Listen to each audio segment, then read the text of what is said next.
A critic is a creature who has views quite like a camel's. Flowers and fruit he scorns. In the flower garden of the honeyed muse, he starves unless he finds a meal of thorns.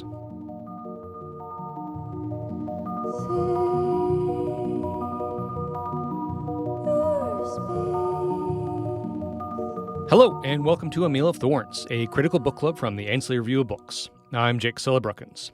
This episode, some convention reporting.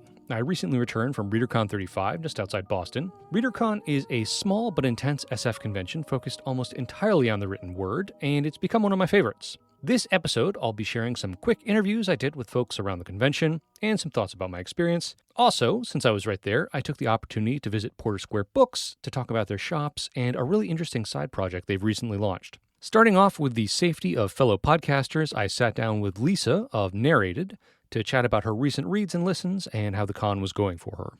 I'm here talking to Lisa from Narrated. Tell me about Narrated. Tell me, in case listeners don't know about your podcast, what's the shape of it? What do you do? What do you specialize in? Narrated is a podcast about audiobooks and audio fiction. And also, we've expanded our little tagline to include, and a celebration of storytelling. Recently, the reason is that sometimes we really want to talk about a book that doesn't have an audio version. Really, a lot of what we talk about is the content of the book and the stories. So it definitely is also of interest to people who are not necessarily into audiobooks, per se. There are 4 of us who are the core team. 3 of us kind of gravitate towards science fiction and fantasy, so that's become our largest area that we discuss, but it's not the only area. We tend to focus on new releases, so we're kind of keeping on top of new releases, especially in sci-fi and fantasy, and including we do a short fiction spotlight. And so that's also with new releases, so that we're kind of keeping an eye on what's eligible for the next season's awards. And we also do Hugo coverage every year. So this year it's novellas, novels, and best series. We have to start before the packet comes out to get through all of it. That makes sense. Anyway, so. Yeah, okay, that makes sense. Anything jumping out at you, either content-wise or like qua audiobook out of this year's list? I'm always interested in like kind of like what's working in different angles of the Hugo list, and that's one I haven't thought about too much. So, well, I'd had Elizabeth Bear's White Space series on my list for a while and hadn't gotten to it yet. And when it was nominated, I was like, ooh, great. I get to bump this up. That actually did have free audiobooks for that series, which was very nice. And that was a standout series for me. I'm kind of a sucker for like ancient aliens, sort of anthropological views of space. And also there's a generation ship, and it's all kind of things that for me work for me personally. And the characters are great and have some, like, they're all sort of wonderfully flawed people. I'm a big Cherryh fan, CJ Cherryh, and I know from talking just on our way to record this that you are also a big Bujold fan as well. And yeah, like the White Space novel is just like hitting like all the things I want out of science fiction. Like, I feel like I often like I get like antsy when I'm looking for like I just kind of want stuff in space that does like these 3 things, and it's sometimes really hard to find. But yeah, those have them. I got to say, like I'm a best series hater. I'm like take that off the list. And this year I'm like crying about it because like 5 out of the 6 series I'm like, oh no, these are really good. I'm really glad to see them on there. They are. Yeah, no, it's a good list, and it's been really fun to catch up with them. I have to say I do like best series, and That's fine. and I think it, I think it gives an opportunity to important work that might not have one standout novel that's going to end up on the best novel list, but that has had a big, if it's big enough to be on the best series list, there's quite a bit of it. It's having an impact. I am still a little bit of a series Hugo skeptic, but that's a convo for another time. Next on my interview list, I sat down outside with Sara S. Messenger, a writer who's a Nebula and Ignite Award co-winner and works with Creo and Podcastle, among others. Bonus background noises here. Sorry about that. So hi. Hello. Who are you? I'm Sara S. Messenger. How's your Readercon going? My Readercon's going really well. I I got in late last night just to hang, after work. That was amazing. Ended up staying until 1:30 in the morning. Tell me about your relationship with Readercon. Is this your second one? Is this your 19th one? What's your experience with the con? What do you come here for? Yeah, this is my third Readercon. I come here because, number one, the mask mandate as a disabled individual. The accessibility means a lot to me. Also, I feel like Readercon is one of those conventions inside science fiction and fantasy that is really pushing the culture forward. I feel like the conversations that happen here are really digging into the heart of science fiction and fantasy, especially as a short fiction writer, the kinds of foundational, rich, legacy-based discussions that I really love that are also experimental in nature. I feel like that's where Readercon thrives. What have been some of the highlights for you so far, panels or readings or things you've been doing here that have kind of jumped out? I recently came from the Flash Fiction open mic. That was really wonderful. There was a writer there whose name I can't recall, but she was saying that as a writer, her primary mode of creation is actually writing diary entries. And sometimes a story appears inside her diary entries. And then she read that story. It was really humorous. Really, based in her, I don't know her, but it was based in like a very domestic, everyday kind of experience. But I really loved that. I loved that kind of alternate form of creation. So yeah, that was really wonderful. Well, that's very cool. I know I just got the rundown when we ran into each other in the bookstore, but to make sure I have it on tape, I know you have had stuff coming out this year, right? So tell me what you have out in the world, fiction-wise. For fiction, what I have going on this year is I had a novelette come out in Nightmare that's called Jennifer's Daughter. It's got teenage female angst, it's got your first crush, and of course it's got really scary alligators in it. It's a Florida story, swampy. I'm very excited about it because it's my first novelette, and Nightmare, they accept submissions up to 7,500, which is under the limit for a novelette.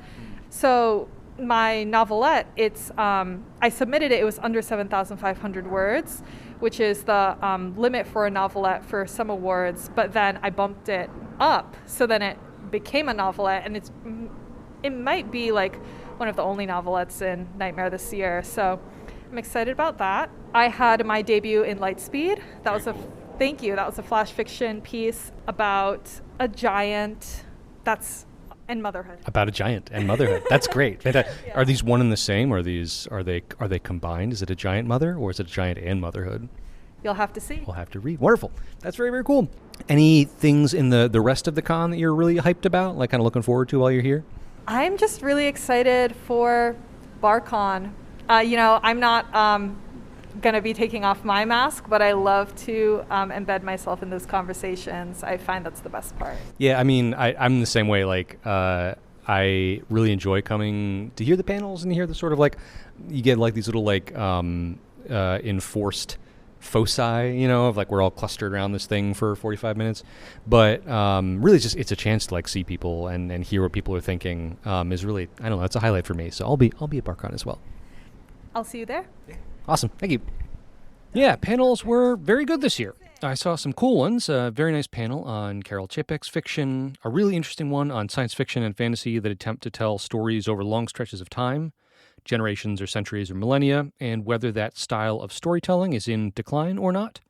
And there was a great panel on books that fear the reader, which was writers talking about how to think about different approaches to defensive writing, how to avoid it, and or how to do it well, how to be responsible around tricky topics.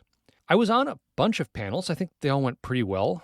We had a really fun panel on new venues and speculative criticism that mostly spiraled to talking about what we think is vital about criticism in the SF space more generally. I moderated a panel about tea, coffee, and colonialism in genre fiction that was a lot of fun. And I really enjoyed my panel on Hope Merlee's Let in the Mist, which turned 100 this year. Very fun challenge to attempt to convey what that book is like to folks who haven't read it. And it's also fun to just enthuse about it with folks who are familiar and kind of think about how its very existence kind of mocks what we talk about when we talk about genre classification. And by the way, if you're interested, I highly recommend going back and listening to our episode about that book with Marita Arvaniti, where she did a great job drawing out some of the connections between Lead in the Mist, Fairy, and classic Greek theater. Very last panel of the con for me, I was on a panel that frankly terrified me, Things Everyone Likes But You, where several of us readers and critics were encouraged to get curmudgeonly about popular works. But it wound up being a highlight of the con for me. Got to get serious about some things that bug me, and we kept it pretty fun overall, I think. The moderator announced a no defending things under any circumstances rule at the beginning, which was a great idea. And if anyone's listening and wants to hear/read more about a few things I was venting about, check out our episode on Ready Player One with Matthew Leggett, and I'll also put a link to Clark Siener's Strange Horizons article about Becky Chambers' Wayfarer books in the show notes.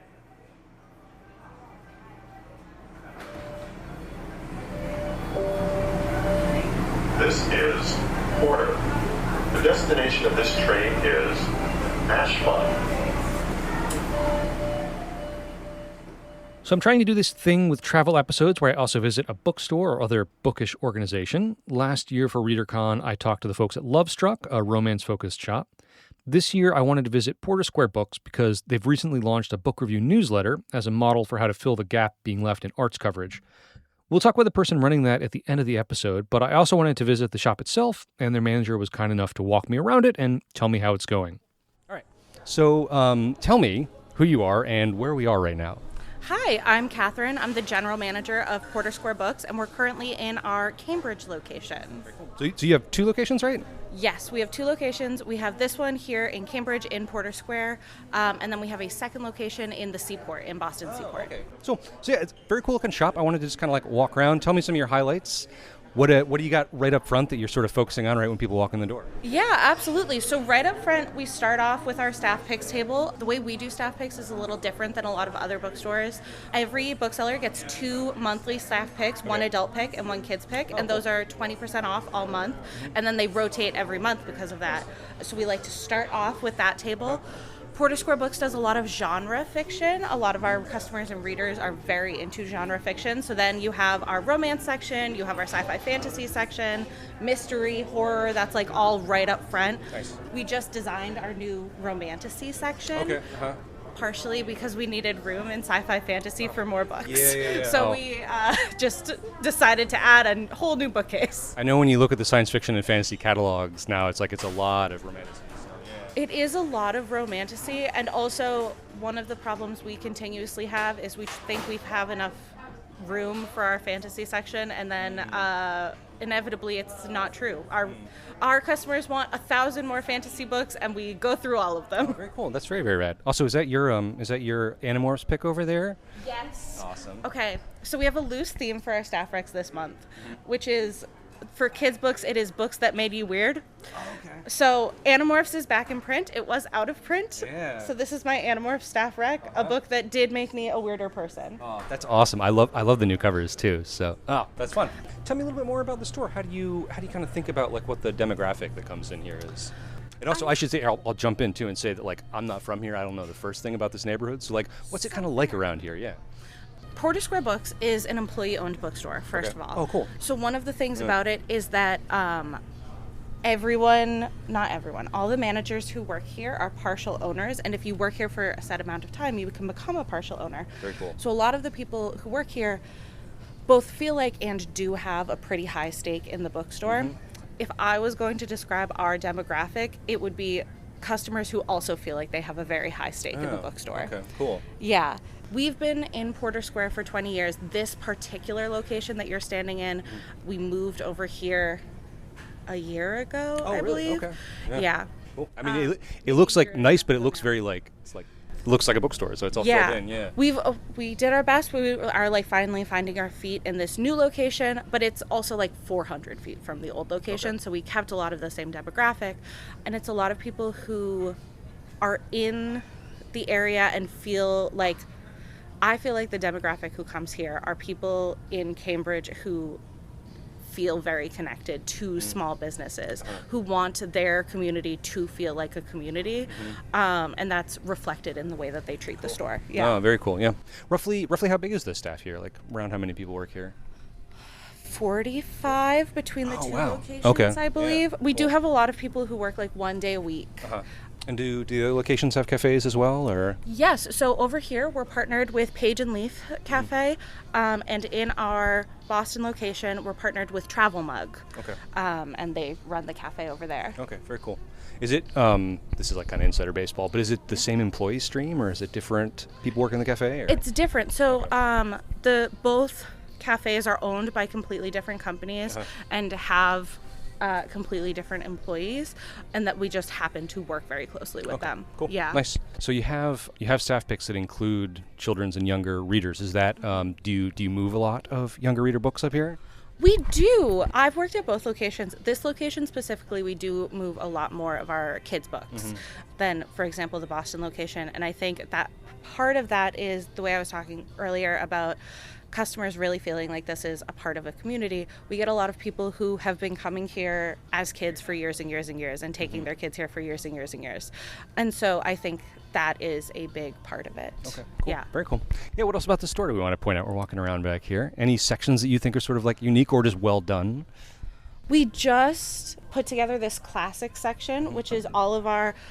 We had an entire conversation about this because we didn't want to define what a classic was, but this is basically just different series of classics, so you can see that they all look the same. No, I'm all nice additions. I am really loving the imprints. So we've got McNally's, we've got the Dalkey Essentials, we've got the Penguin cloth bound, which I want to see like 1,000 more of. Yeah. The fact that they're like affordable and attractive and like those They're are so nice. so fun. I feel like everywhere I go, I'm like, what if I got another edition of this book?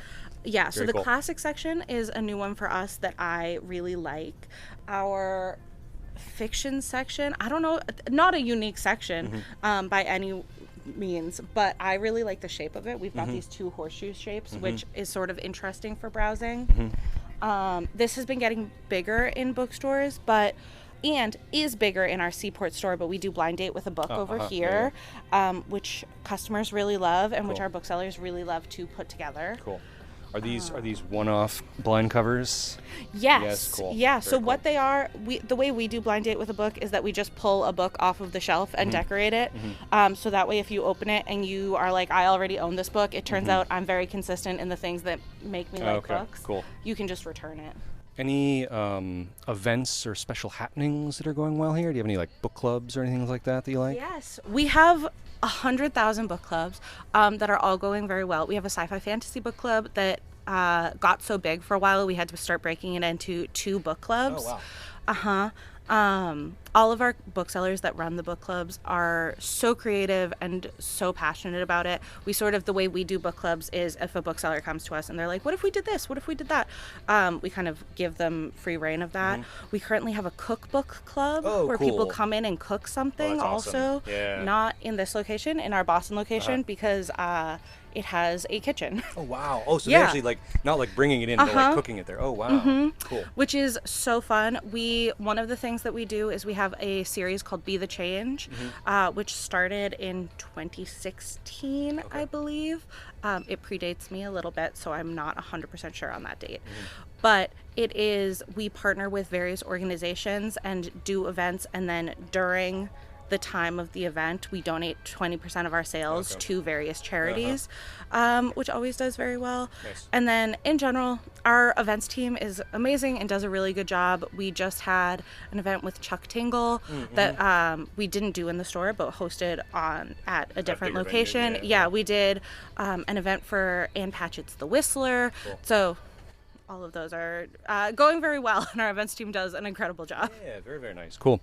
All right, maybe the last question. Maybe we'll come up more, and we can go anywhere you need to do this. I want you to recommend me a book that doesn't get enough love. A book that doesn't get enough Something love. that you would hand sell to someone. What would it be? Okay. I'm prefacing by saying, not to brag, but I am often the person that my coworkers come to when people are like, I need a book in this genre, and they're like, I don't read that genre. Okay. Katherine can find something. Uh-huh.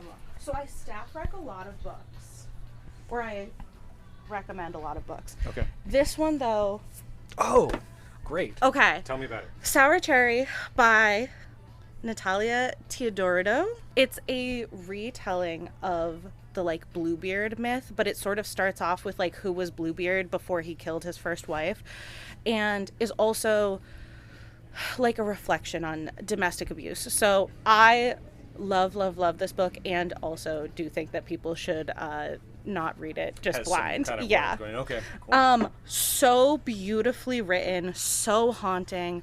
I read this book before it came out, and it came out I think like last February, and I've been thinking about it ever since. Like I think I've reread it twice since then, because it's like I said, so beautifully written. I love a novel that's like weird, and one of the things about this is that there are ghost characters that are sort of creating like a Greek chorus to the narrator.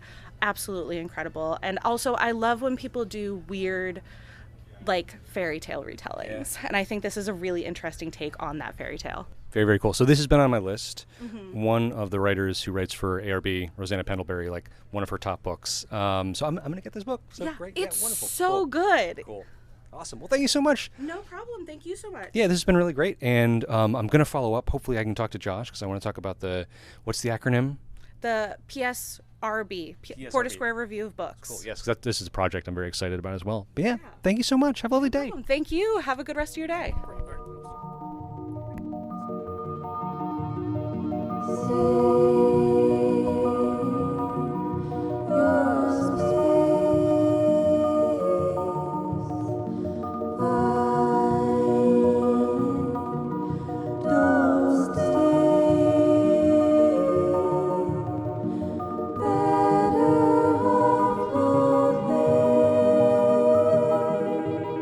Back at Readercon, I bounded around from panel to panel, got to see some old friends and acquaintances, and make some new ones.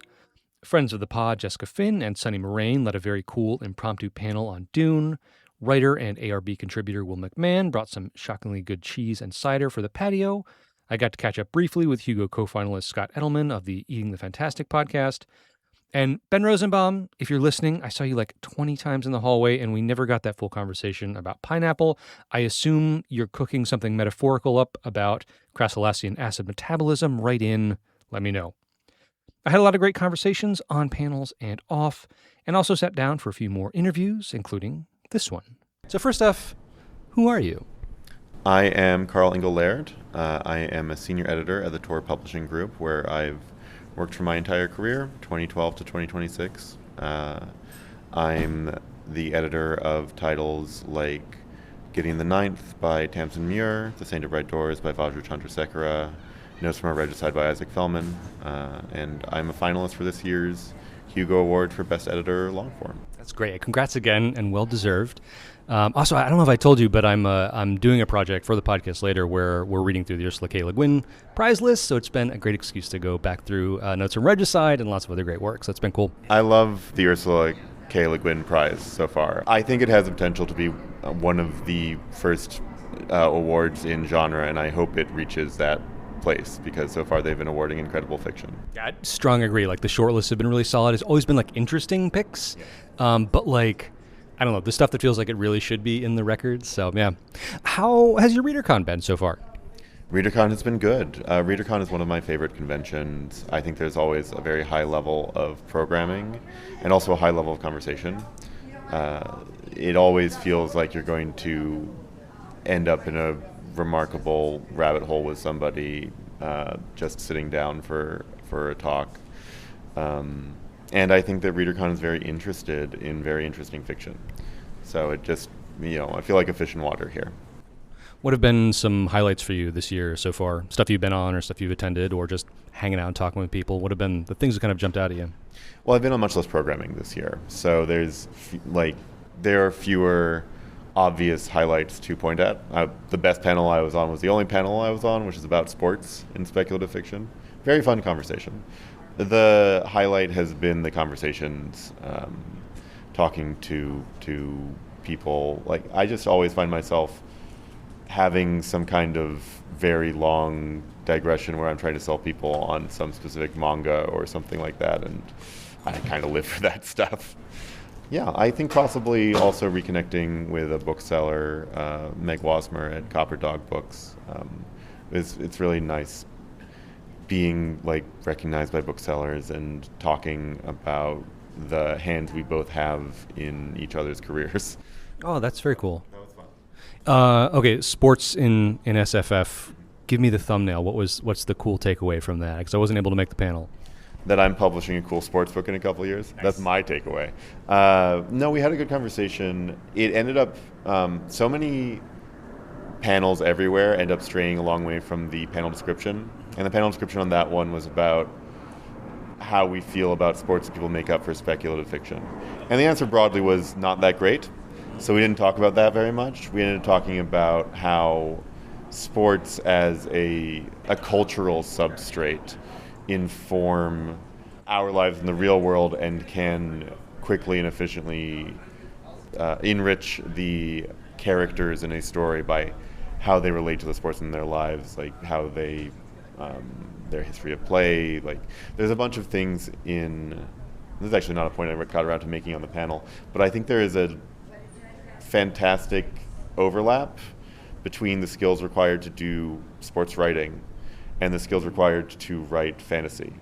I think that sports writers might often be better at describing a sword fight than fantasy authors, just on average, if you're taking like a pretty good sports writer and a pretty good fantasy writer. That's really interesting, and that, I don't know, that tracks for me in terms of like knowing how to describe something finely, but also sort of zoom out time-wise. Good sports writing has a way of digging into action, but interlacing it with context in a way that at its base expectation is to be able to follow two interweaving threads or more as you contextualize a transient moment of play, which A, makes people get very good at describing physical action, which is hard, but B, also think in that layered and novelistic way of like, this is what's happening, but this is why it matters. These are the things that matter in the past, these are the things that matter in the present, these are the things that could happen if it goes one way or if it goes another. It's a skill set that is worth studying for people who are trying to learn how to make action that is vividly described but also feels like it means something. I'm going to think about that. That's really, really cool. I'm thinking about how we like often when I find particularly like fights and things like that in fantasy, it's often either I don't have a clear sense of what's going on, or I have way too much of a sense of like the really fine, like their hand pulled the sword from the sheath, it clinked on the buckle. And actually one that I often bring up as a counterexample is of someone doing action really, really well is Muir in Gideon, a couple of those duels, which are just like really well done. But I think you put that so well, that the way that like from a sports perspective, you're taking a really specific set of actions, but knowing what to emphasize because it's within a larger narrative. In the duels I think you're probably talking about, there's shortly into I think the second act of The Locked Tomb, there's two duels in one chapter. And one is this sort of lightning fast duel that's like between someone, our main character who's excellent with swords, and someone who didn't really do their homework and is just sort of going through these forms of dueling as a sport and is dispatched quite quickly in like a short paragraph. And then there's this other duel that is much harder directly after it.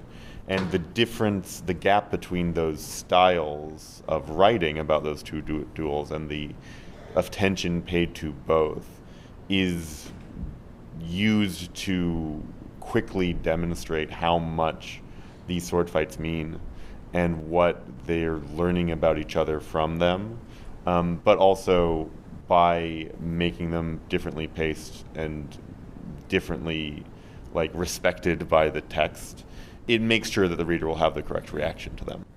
Very, very cool. Last question. Of the things that you are allowed to talk about, what are you excited about right now in terms of what you're reading, what you're working on, what you're looking forward to coming out?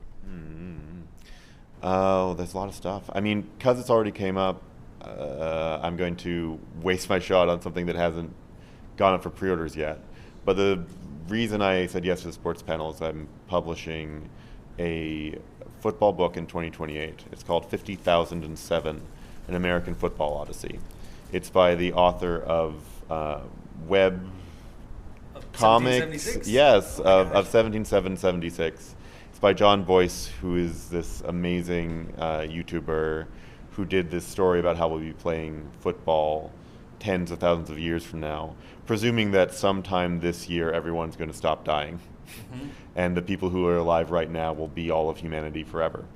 In this infinite future of infinite leisure, there's nothing to do and forever to do it in, so football gets very, very weird. And 50,007 is going to be this sort of cozy sci-fi epic about one season of football in the deep, deep future and what it does to the sentient space probes who are observing it. That is so fantastic. That's exciting. Yeah, well, thank you so much for chatting. This has been great. My pleasure. Thank you for having me.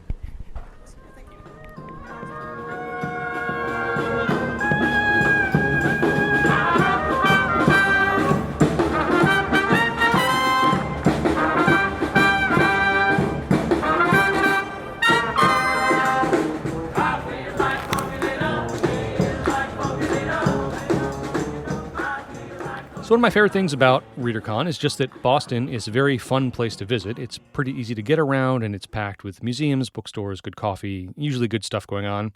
As I was traveling from the con back into Cambridge to see some friends, I stumbled through the Cambridge Porch Fest with some great bands playing. That one you just heard was the Good Trouble Brass Band. I didn't get any coffee interviews this time around, just because the places I went were a little too busy for it, but I started the trip right with a really nice shot of Guatemala, Finca Los Pinos from Grace Note, and on my way over to Porter Square, I got one of the best pour-overs I've had so far this year, the Kirsten Mora Columbia from Broadsheet. Anaerobic fermentation of an Obligón from Huila, really nice, strong, peachy, papaya stuff coming through, just really, really, really excellent coffee. Tell me about like where you are here and what your relationship is to Readercon. Have you been coming for a long time?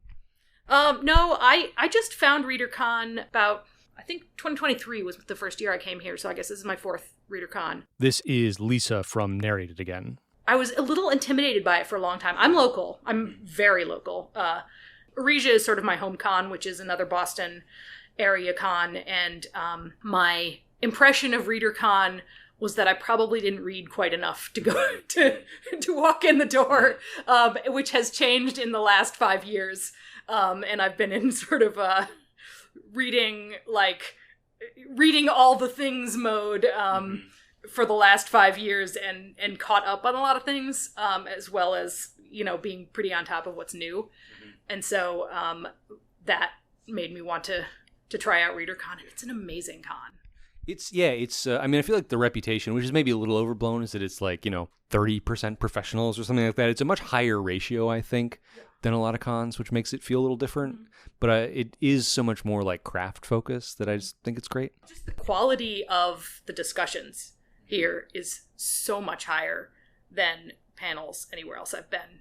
The depths of the discussion. Any panels that have jumped out at you in the first day or two here? I guess this is like day 2.5, I guess. Yeah. I enjoyed, there was a two-parter kind of with different people talking about the same question, which was about writing horror during horrible times, and I thought both of those were really well done.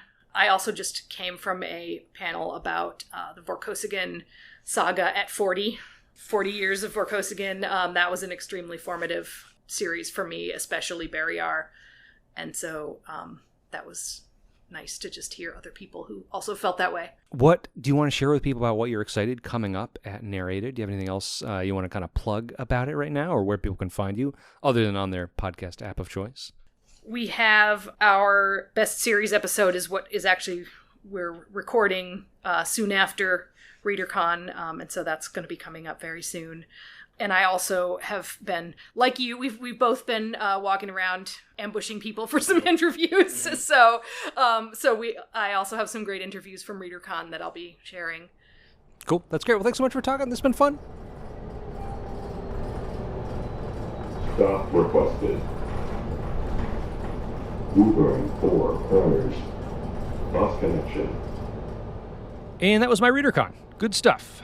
Next time, I'll try harder to get some coffee interviews. I know that's the real draw for the podcast. I wasn't able to catch the editor of the Porter Square Review Books in person, but we were able to chat via Zoom a few days after I got back to Buffalo. My name is Josh Cook. I'm the marketing director at Porter Square Books, as well as a co-owner and a bookseller. I'm also an author, and I've been with the store since it opened in 2004. Yeah, tell me a little bit about the co-owner, employee owner management system you have there.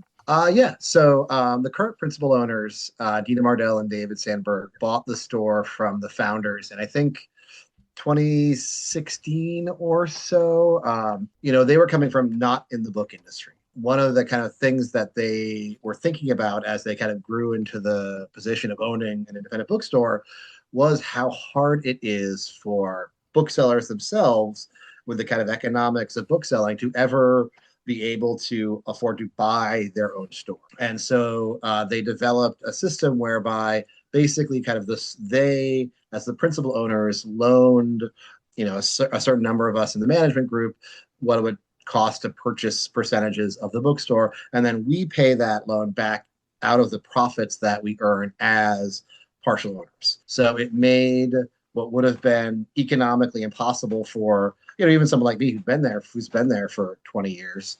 Cool.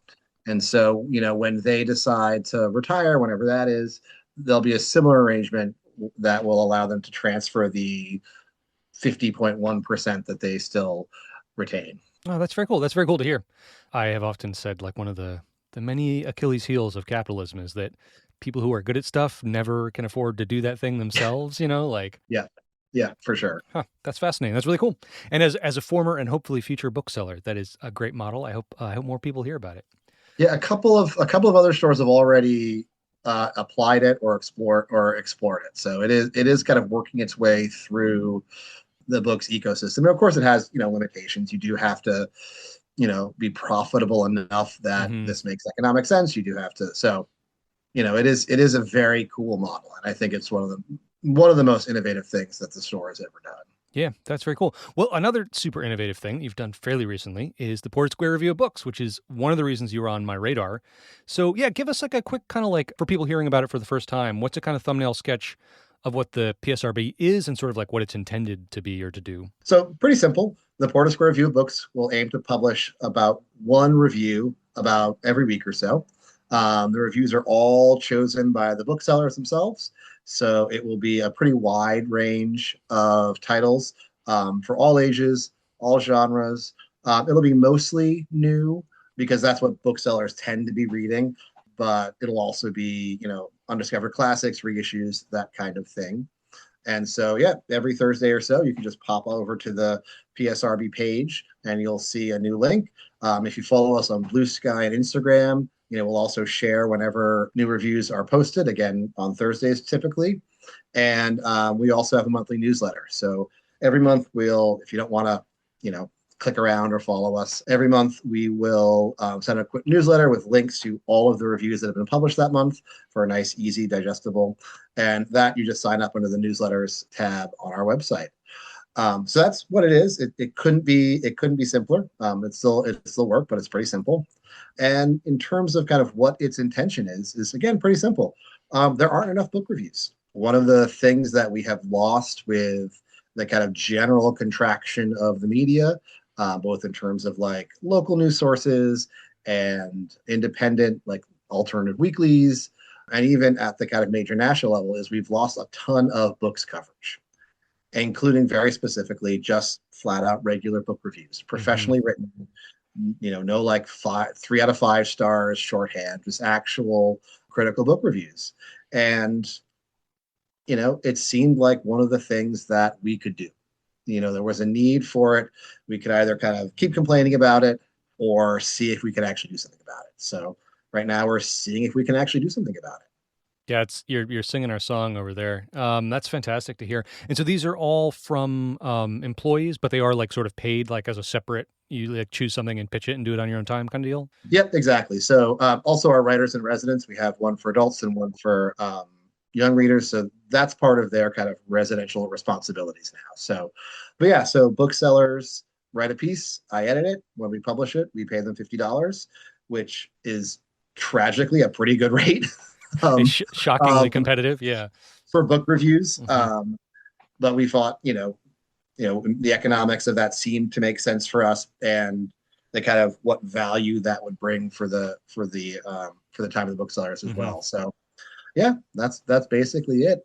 Yeah, that time thing is tricky. Like I remember like as a bookseller, like it sort of like dawns on you like, oh, I actually don't get paid to like read or process my thoughts about it. I'm doing that because I do that anyway, you know. A question I had, and this is kind of a vague one maybe, but you know, a real problem with books coverage and arts coverage generally is kind of like, how do you get the word out there? You know, we've got this very like balkanized social media space, as you point out, like we've got this major contraction of how arts coverage works in the major media.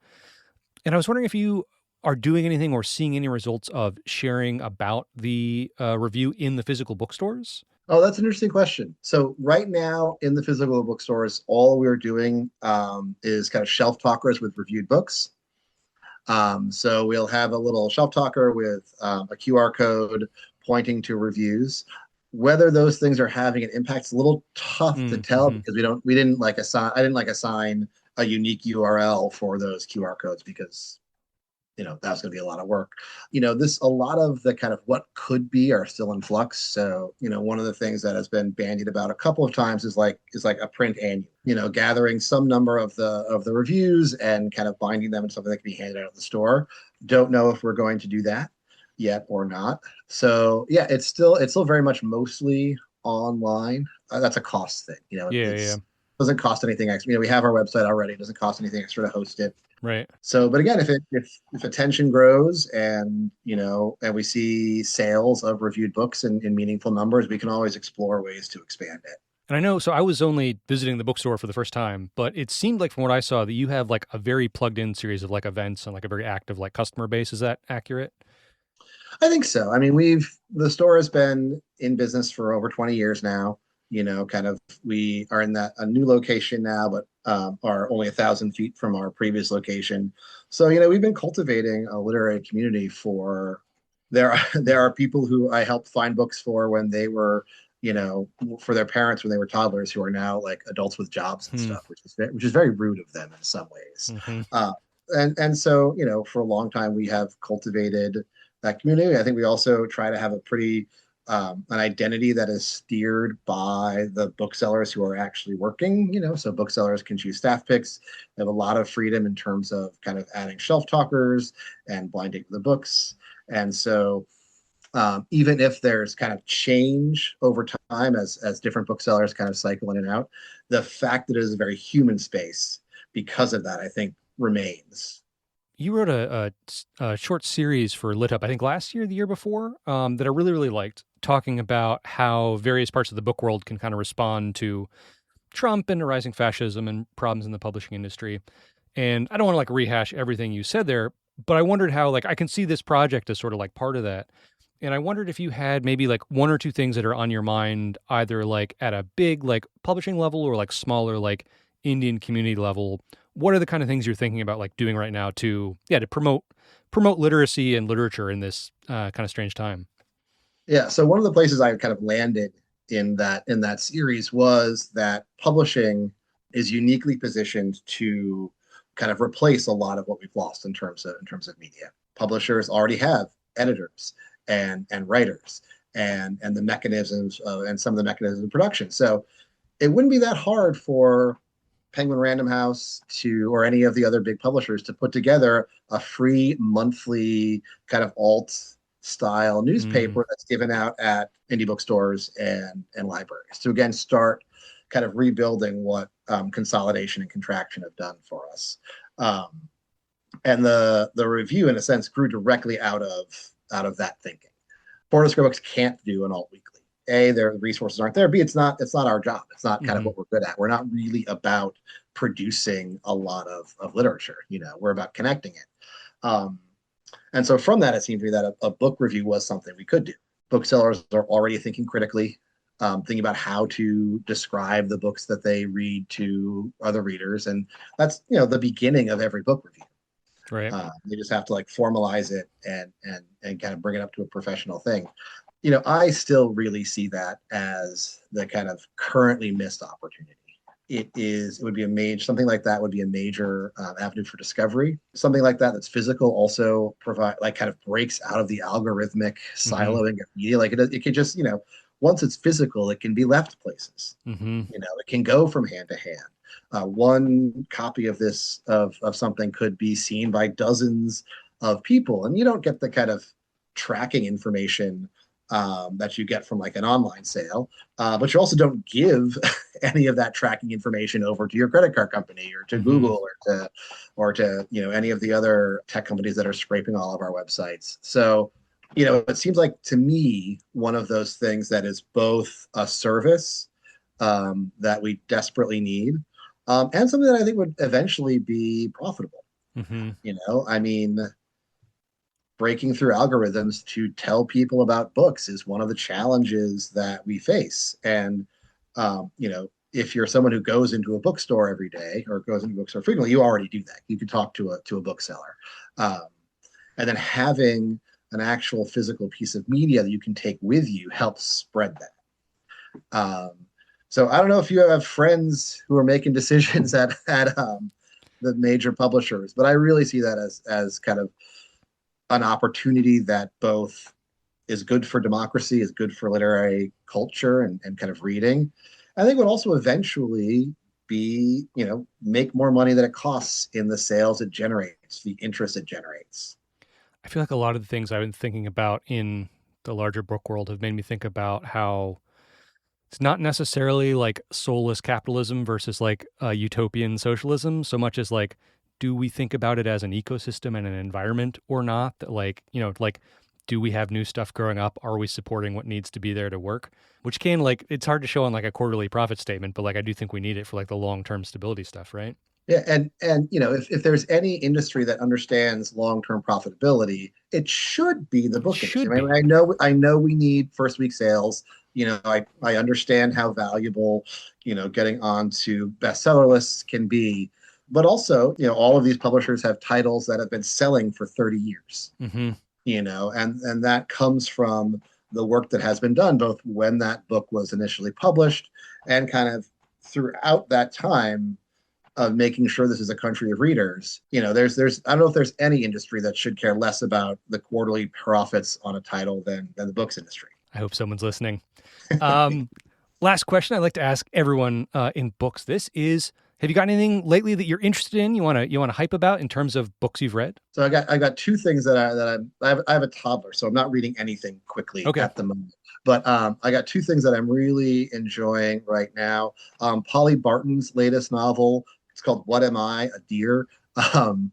It's a very, if you're a chronic overthinker, it is like right there for you. It is cool. Calling it like millennial Middlemarch is probably a disservice to both of them, both of the books. But I think that the kind of rich intellectualism of it is really fascinating.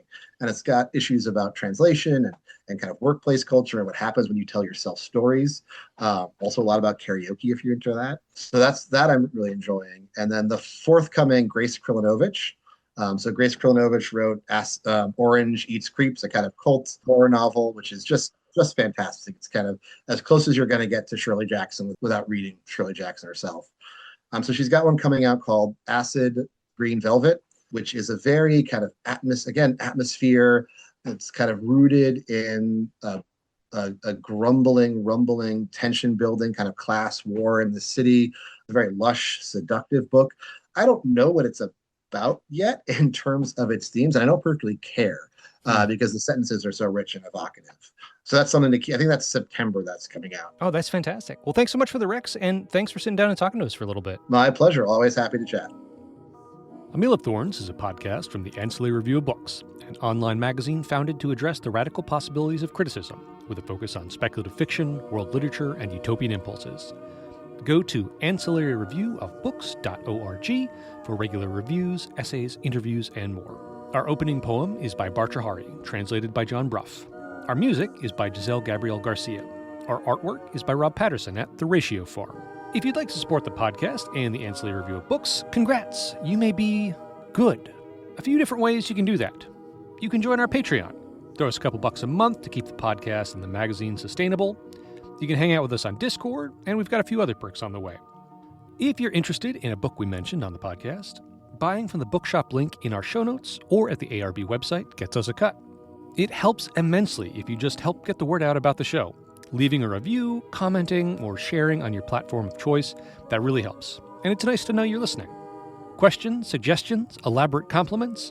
Drop us an email at mealofthorns@gmail.com, and you can also follow us on Blue Sky for however long that stays cool, and probably slightly past that. Next time, I'm talking to Anya Loren Wilson about Ray Bradbury's collection of crime writing, Killer Come Back to Me. More good stuff on the way, including some coverage of this year's Worldcon, and if you want to read ahead for book selections, please check the website. As always, thanks for listening, and stay critical out there.